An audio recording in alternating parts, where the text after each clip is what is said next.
Assalamualaikum warahmatullahi wabarakatuh. Perkenalkan, nama saya Khairul Anam, NIM 2018 012076, kelas B. Saya di sini akan menjelaskan tentang K3 DPT Coca-Cola. Unit 1.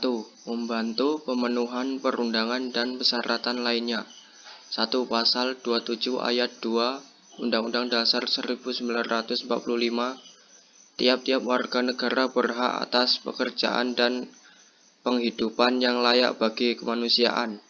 Undang-Undang Nomor 1 Tahun 1970 tentang Keselamatan Kerja. Istilah K3, ruang lingkup K3, syarat-syarat K3, pengawasan K3, pembinaan K3, P2 K3.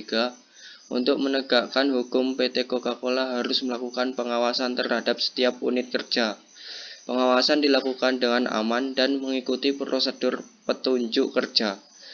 Sistem kerja di PT Coca-Cola telah melakukan pemenuhan perundangan K3. 1. Petugas yang kompeten mengidentifikasi bahaya dan mengendalikan resiko yang timbul.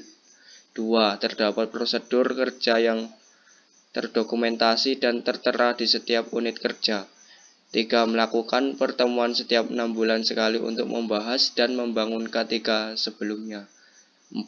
Penjadwalan dan pemeriksaan sarana produk serta memverifikasi alat-alat pengaman. Unit 2. Membantu menyelesaikan masalah K3 di tempat kerja. Mengingat bahwa dalam penjelasan Undang-Undang Nomor 1 Tahun 1970 tentang Keselamatan Kerja, di sana terdapat ruang lingkup pelaksanaan syarat keselamatan kerja, pengawasan, pembinaan, peneliti pembina K3 tentang kecelakaan, kewajiban dan hak tenaga kerja, kewajiban memasuki tempat kerja, kewajiban pengurus dan ketentuan penutup, ancaman pidana.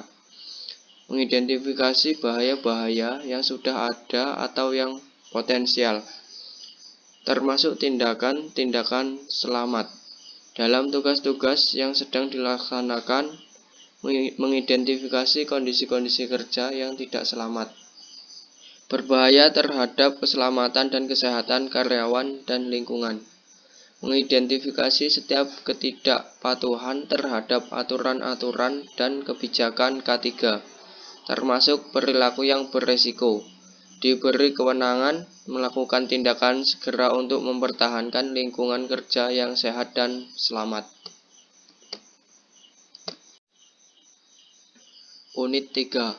Partisipasi dalam proses konsultasi dan komunikasi K3.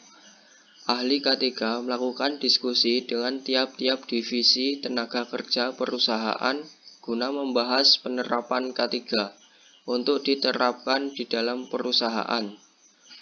Tiap-tiap definisi memberikan informasi tentang pengembangan K3 dalam perusahaan kepada ahli K3. Komite K3 membicarakan masalah terkait pelanggaran di tempat kerja dengan pekerja yang bersangkutan. Pihak perusahaan dan pekerja saling mengevaluasi dan menemukan solusi yang baik agar pekerja bisa menyelesaikan masalah K3 dengan baik. Materi komunikasi yang sesuai dikomunikasikan kepada pihak lain. 1. Sosialisasi di lingkungan kerja. 2. Audit dan inspeksi. 3. Rapat internal. Isu-isu mengenai K3 mengidentifikasi bahaya yang sudah ada atau yang potensial, termasuk tindakan tidak selamat dalam tugas-tugas yang sedang dilaksanakan.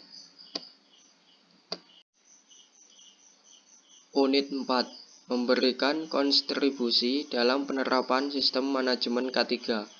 Peningkatan kapasitas hal ini dilakukan dengan tujuan untuk menanggulangi masalah pertumbuhan SDM dalam pengelolaan informasi K3. Dalam upaya untuk persediaan data di PT Coca-Cola, maka peneliti memberikan beberapa penjelasan tentang istilah-istilah penelitian. Maka di sini penelitian memberikan tentang definisi dari istilah yang ada pada peneliti. Untuk menghindari potensi risiko yang dialami karyawan, maka persyaratan tugas tertentu termasuk persyaratan kesehatan diidentifikasi.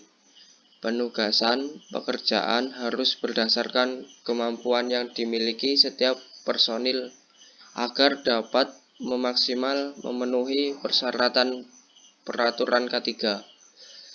Terdapat prosedur untuk setiap aturan K3 dan ada di setiap tempat kerja. Oleh sebab itu, setiap pekerja dapat melihat, membaca, dan mematuhi dengan seksama aturan-aturan yang tertera.